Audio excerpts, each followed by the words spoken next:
Professor Tsurushigata, from the point No, of just a view... minute. Am I going to speak in Japanese or in English? We would prefer in English. All right. That would be better, Yes. Professor Tsurushigata, from the point of view of your specialty, what is your opinion about the Second Renaissance? What are its most important elements? Now, I'm very much impressed by what was accomplished in the first Renaissance of the 15th to 16th century.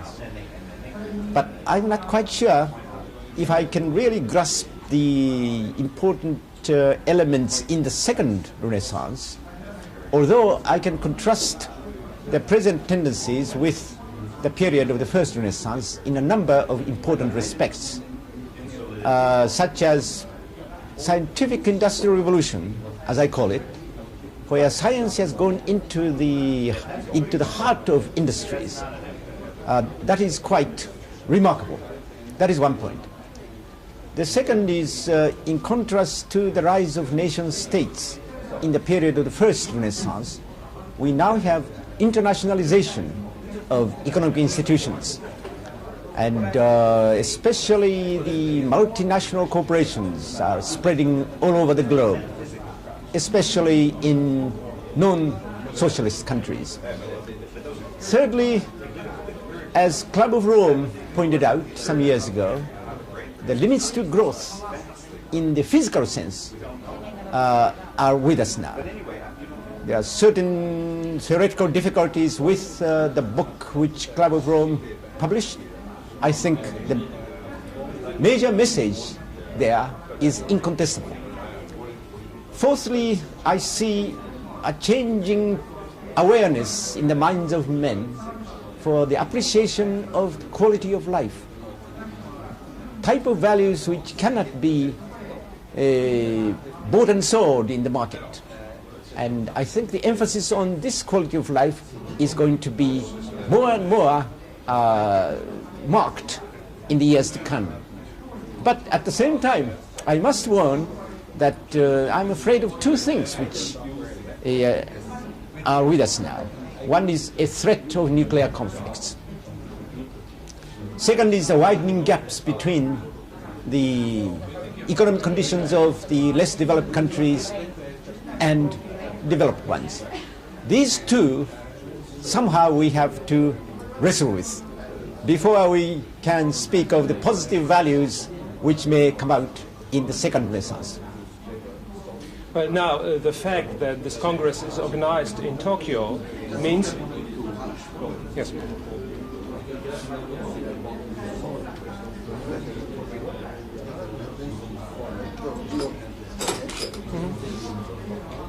Good. And now the fact that this Congress is organized in Tokyo means that there is a lot that the East and the West can gain from the exchange of values. What type of values you think, for Japanese values, are important for the Western world? Well, on that point, that is the importance of exchange of values between East and West, I completely agree. However, what Japan can contribute, I am less optimistic. In the recent years, Japan has become too affluent and has been losing its traditional values, and there may be a period of renaissance in the revival of traditional values in Japan, but the present trend, I'm not quite sure if we can actually stand up as a model for any East-West exchange of cultural importance. May I ask you whether you are optimistic as far as the future of the world is concerned about the possibility of avoiding the nuclear disaster? The Club of Rome is rather pessimistic about the future. Do you think that the Second Renaissance brings us a certain optimism, and are you an optimist? I think, if at all, I am on the side of pessimism in this regard. On the one hand, I certainly will support any attempts by the foundation like Vedrione Foundation to encourage and promote ideas of Second Renaissance, but at the same time I would press strongly for the need of somehow avoiding the nuclear conflicts. And at the end, may I ask you what are your impressions from the Congress? I think this has been a very worthwhile Congress. It is not quite the way I would have organized the Congress, but the fluid flexibility with which the meetings have moved, I think has been very worthwhile. How would you organize the Congress like that? I would have planned a more definite schedule and arrange the speakers in such a way that subjects of the similar kind will be grouped together, and then the question period be given more to the audience. Thank you very much. Welcome.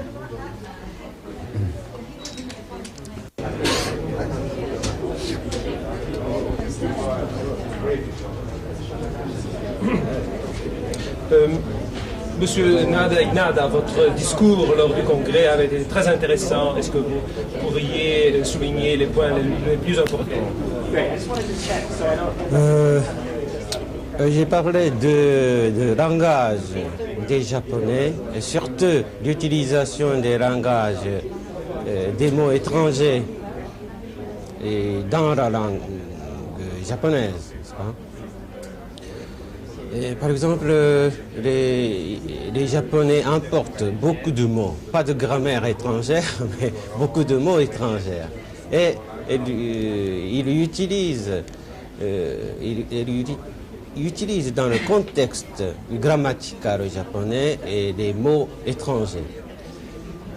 Et tellement qu'il n'y a plus de mots japonais que plusieurs particules qui est le noyau de grammaire japonais. Te, ni, ora, ce sont des monosyllabes. Et par exemple, il y a beaucoup de noms, beaucoup d'enseignes portant des noms étrangers. Ce ne sont pas des magasins qui vendent des produits étrangers. Ce sont des cafés, ou bien cabarets, ou bien des hôtels. Mais les noms, ça ne correspond pas. Par exemple, il y a des mots downhill. Ce n'est pas le magasin qui vend downhill, mais c'est un café qui fait voir le café américain, qui n'est pas de très bon goût d'ailleurs. Et ils n'achètent pas, plutôt, c'est-à-dire ils n'importent pas les choses. Pourquoi? Parce que le Japon, au moment de la modernisation du Japon, pour les Japonais, la modernisation correspondait à peu près à l'européanisation. Alors, ils apprenaient les mots. Mais au point de vue de l'éducation, d'apprendre aux jeunes une langue, c'est difficile, n'est-ce pas? Mais d'expliquer les mots seulement, c'est beaucoup plus facile. Alors d'utiliser dans le grammaire japonais les mots indépendamment des mots étrangers, ça c'était facile, alors ça facilitait l'introduction des idées et de la science, de techniques modernes au Japon. Heureusement, la langue japonaise, il y a une spécificité, c'est la souplesse d'importer les mots étrangers, d'incruster les mots étrangers. C'est depuis 2000 ans, ce sont des chinois, ce sont des mots chinois que les Japonais utilisaient. En ajoutant quelques mots purement japonais, alors nous avons cette habitude, alors nous avons changé les mots chinois par les mots européens. Mais jusqu'ici, la modernisation voulait dire européanisation, c'était ça va. Mais à l'heure actuelle, les Japonais, moderniser, il faut se moderniser. C'est-à-dire la modernisation doit venir de l'intérieur du Japon. Dès ce moment-là, la question d'identité se pose. Heureusement, jusqu'ici, les Japonais, même en important tant de mots étrangers, ils ne perdaient pas à cause de la souplesse de langage japonais. Et les Japonais pouvaient se sauver de la perte d'identité. Mais à partir de ce moment-là, ce problème d'identité se pose pour la création qui vient de l'intérieur. Mais à présent, on peut parler un peu d'un phénomène inverse. Ça veut dire l'Occident voudrait bien se japoniser. Il y a des tentatives dans l'Ouest, aux États-Unis, d'introduire les méthodes de la gestion, de management japonais. Alors, on cherche d'importer des valeurs japonaises qui nous semblent à l'Occident très importantes. Qu'est-ce que vous en pensez?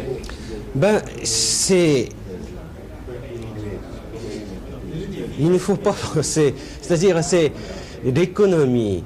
L'économie, c'est une agression couverte. Il y a une face de l'agression couverte. La concurrence, c'est l'agression, c'est sous forme de l'économie, sous forme paisible, n'est-ce pas?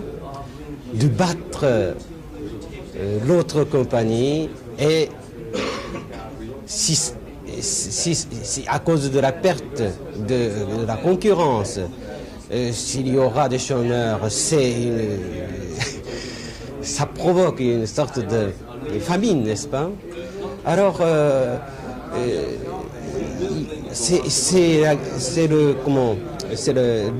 d'après l'esprit de concurrence, n'est-ce pas? D'après leur esprit de rivalité, il ne faut pas penser d'adopter les choses japonaises, n'est-ce pas? Par exemple, il y a eu une usine qui a adopté des robots pour tout le système. Pour le Japon, c'était ça va. Pour l'amélioration de la production de la voiture, c'était ça va, mais ça exportait en même temps le chômage. Et il faut trouver une solution globalement. C'est, par exemple, les Japonais craignent que un jour, c'est-à-dire dans 2 ou 3 siècles après, les Japonais ne restent plus, mais sur le Japon, les robots made in Japan restent. Alors, si nous prévoyons ça, les Européens aussi doivent prévoir ce problème. Si on pousse à l'extrême à cause de l'esprit de concurrence, peut-être c'est pas non seulement le Japon, c'est le monde entier est occupé par les robots uniquement pour gagner à la guerre économique, n'est-ce pas? Alors, c'est le moment de réflexion est venu, je crois.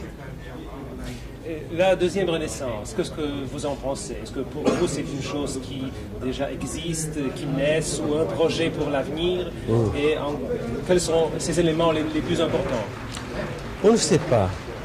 C'est-à-dire les gens, c'est-à-dire la Renaissance a été nommée par les gens de postérieurs, n'est-ce pas? Les gens qui venaient après à nommer Renaissance. Les gens qui vivaient à l'époque de Renaissance n'étaient pas conscients de vivre à l'époque de Renaissance, n'est-ce pas? Alors nous ne sommes pas conscients non plus. Mais il y a une chose que quelque chose doit changer pour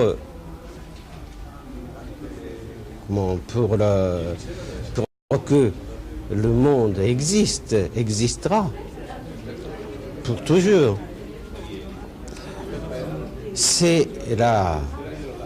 c'est-à-dire c'est le problème de agression entre la population.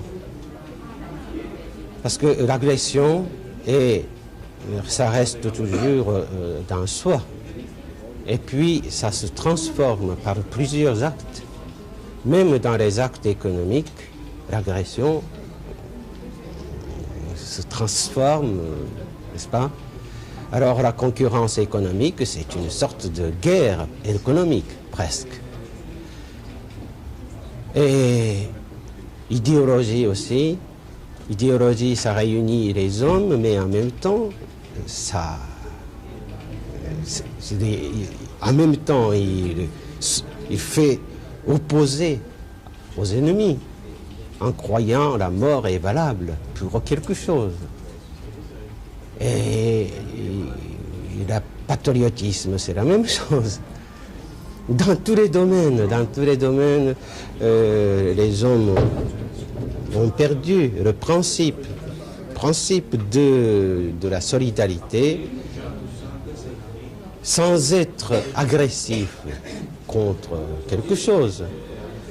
Alors, c'est le problème, c'est un grand problème actuel de la fin du XXe siècle.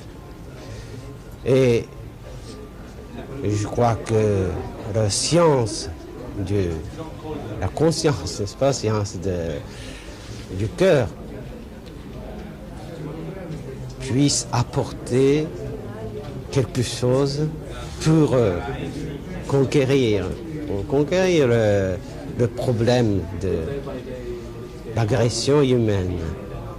Et pour ça, ce genre de réunion est très valable et très important. Et il faut le faire partout. Et au sujet de l'avenir du monde, des perspectives, est-ce que vous êtes optimiste ou pessimiste? Optimiste, j'ai lu une ligne de comment Huittinger au sujet d'optimisme et pessimisme. Pessimiste, il trouve la situation est mauvaise. Et parce que la situation est mauvaise, il perd le courage. Optimiste, ce n'est pas ceux qui ne reconnaissent pas la situation critique. Tout en sachant la situation critique, ils ne perdent pas l'espoir. C'est l'optimiste. Alors, moi, dans un sens, je suis l'optimiste, mais je vois la situation est très critique. Monsieur Nada Inada, je vous remercie beaucoup. Merci beaucoup. Bon, C'était très...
Alors voilà.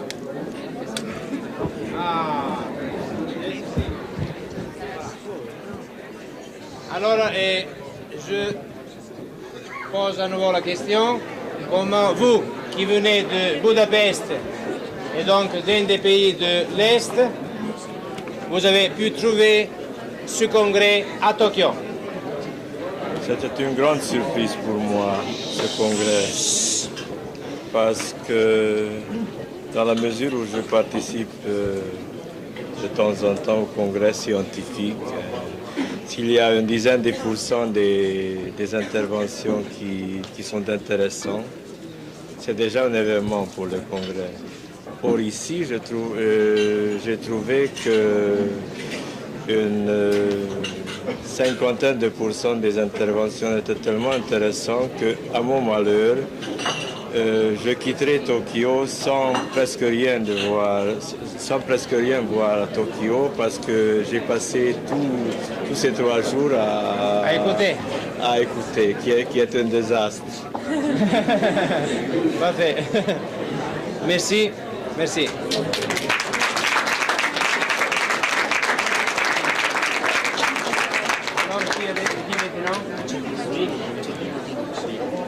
Alors, et ici à côté, venez, Dino Dini, venez. Dino Dini, qui s'occupe d'entreprise et qui est directeur aussi à l'Alfa Romeo à Milan.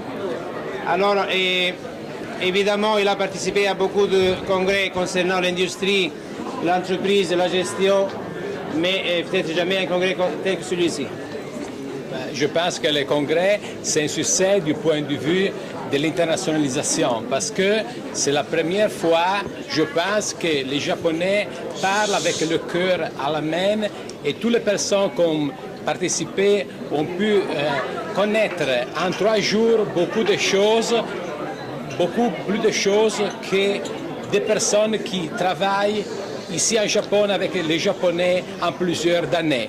Je pense que les données qu'on a recueillies, les informations et toutes les choses qu'on a entendues peuvent constituer une grande base de connaissances qui peut être objet d'études pour toutes les personnes qui veulent faire de la finance, de l'entreprise, des joint ventures et des autres activités avec les Japonais.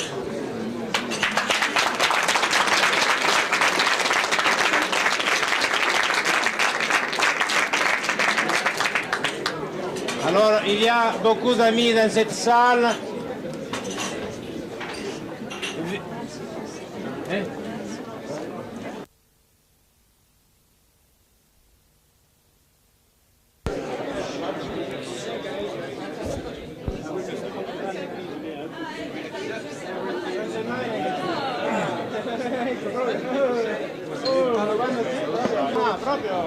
Ecco, siamo così, siamo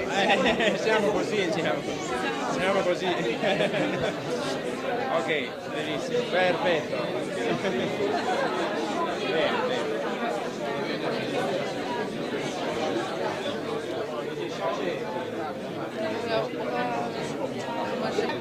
Voilà. Vous êtes partout. Il paraît que vous étiez un grand médiateur. Vous avez été extrêmement important pour le congrès. You have been very important. You have been very important for our Congress. And people have said as mediator for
Avant les performances et les conférences ce soir,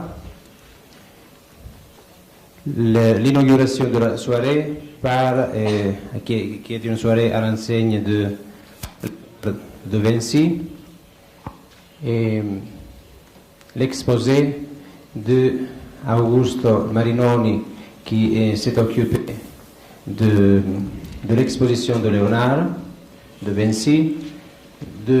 Il a dirigé l'équipe d'artisans qui ont construit la bicyclette, et il a donné plein de conseils et d'assistance pour la préparation de tout l'aspect léonardesque du congrès.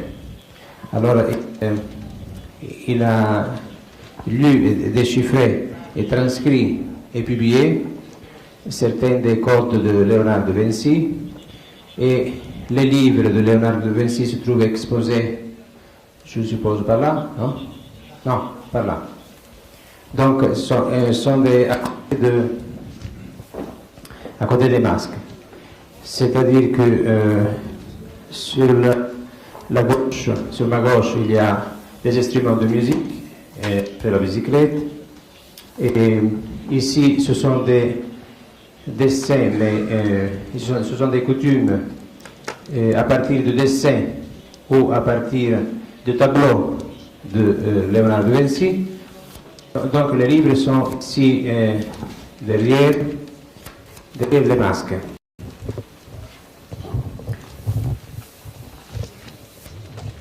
Ici, il y a ici beaucoup de livres et aussi des photocopies bien préparées de l'original. Ce sont des facsimilés.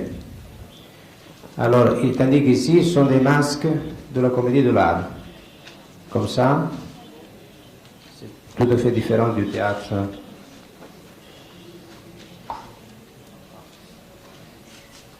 Tout à fait différent du théâtre, non. Mais vous...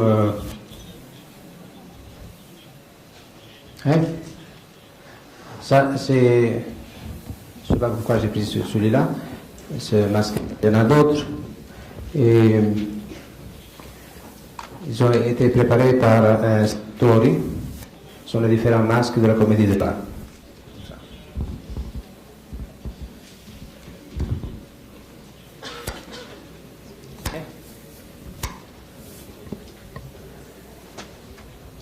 Sì, certo.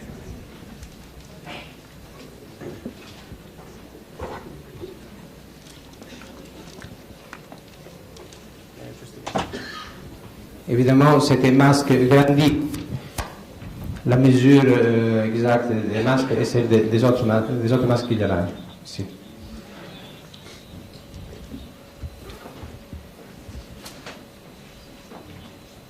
Alors maintenant, je passe la parole à Augusto Marinoni, qui est ici.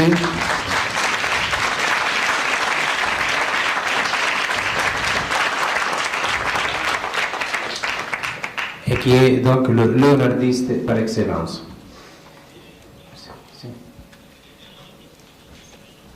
Je dois parler de Léonard et l'industrie. Dans un livre ayant appartenu à Léonard Vinci, le Fasciculus Medicinae, apparaît une planche illustrée qui éclaire parfaitement les hiérarchies culturelles à la fin du Moyen Âge.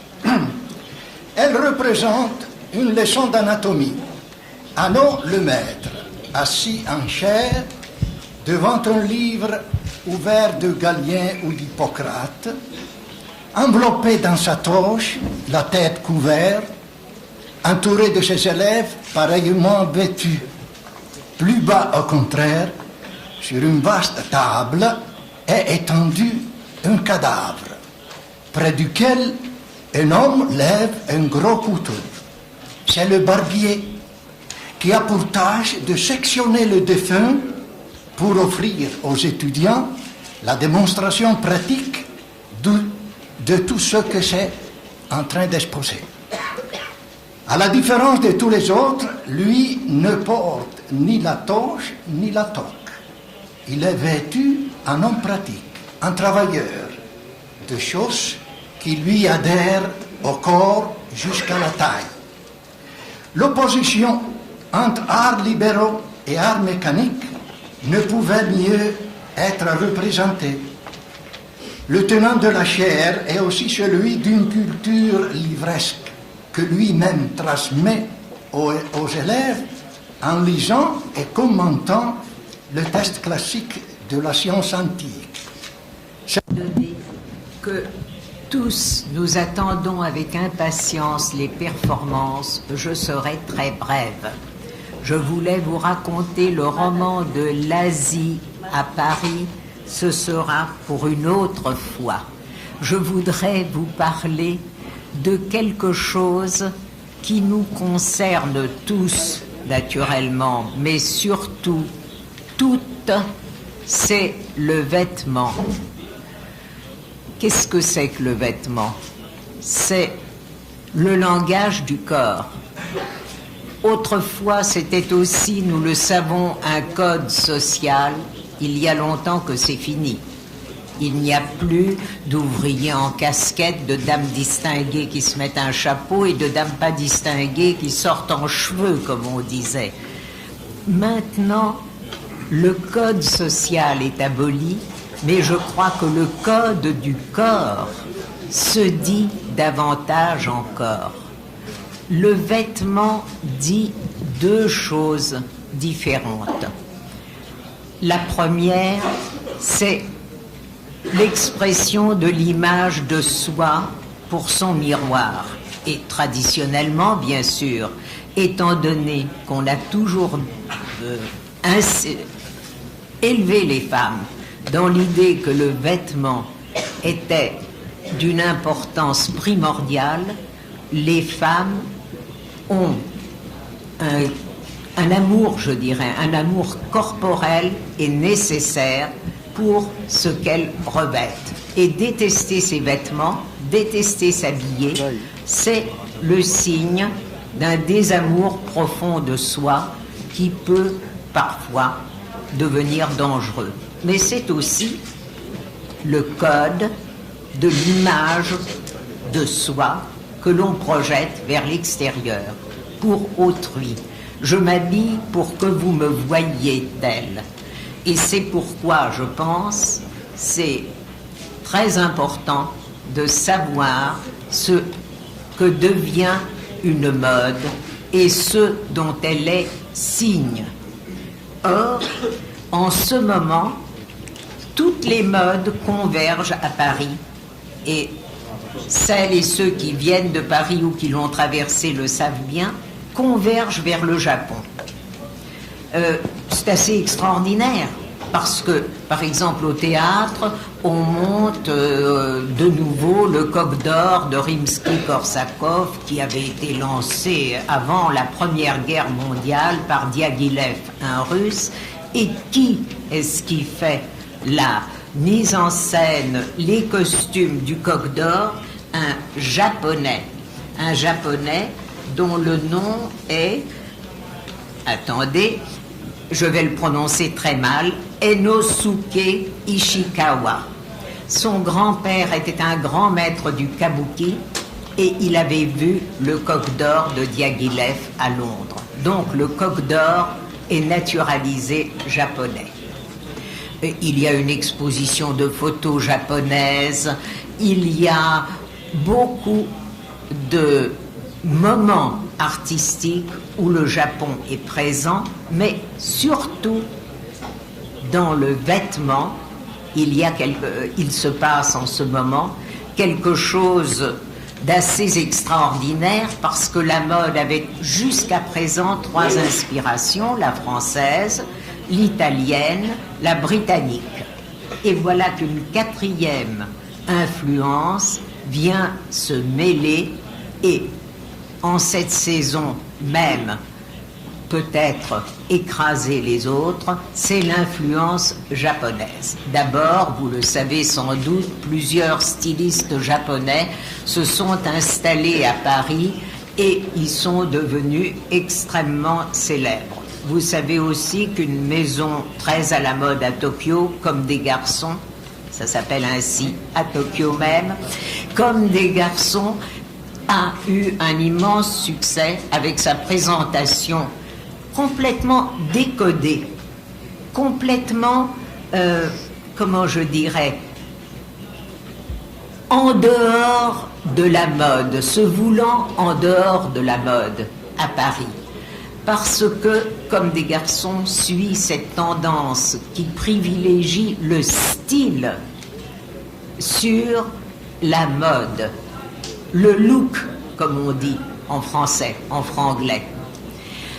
Alors, que se passe-t-il pour les modélistes français? Eh bien, quelque chose de tout à fait étrange et qui est peut-être un signe de la multiracialité nécessaire qui, désormais, émerge. Dénotation de la différence sexuelle. La mode participe du temps, de la division des choses. La mode, justement, empêche que le temps puisse se résoudre, que le temps puisse devenir une durée, une médiation, une transition, un passage. La mode n'est pas, à proprement parler, un art, ni une culture. Elle est plutôt l'art de la combinaison, elle est plutôt la combinaison de l'art et de la culture. C'est le modus, c'est la mode qui n'est jamais à la mode.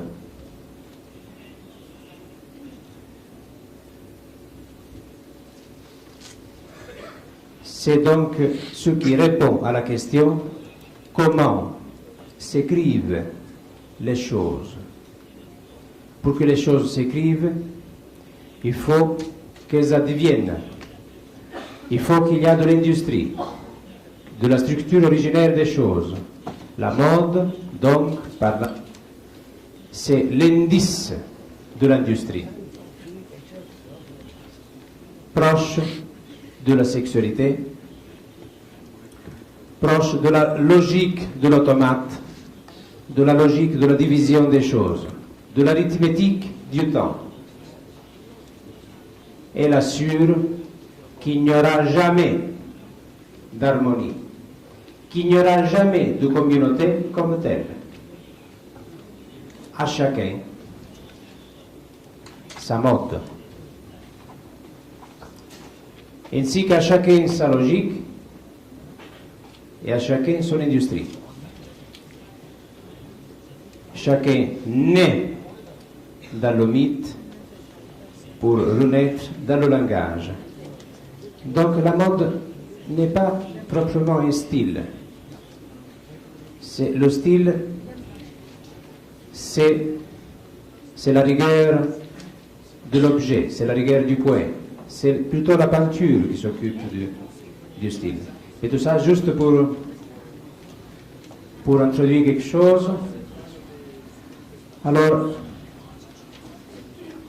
Giuseppe Pallino, que je vais après inviter à venir ici, a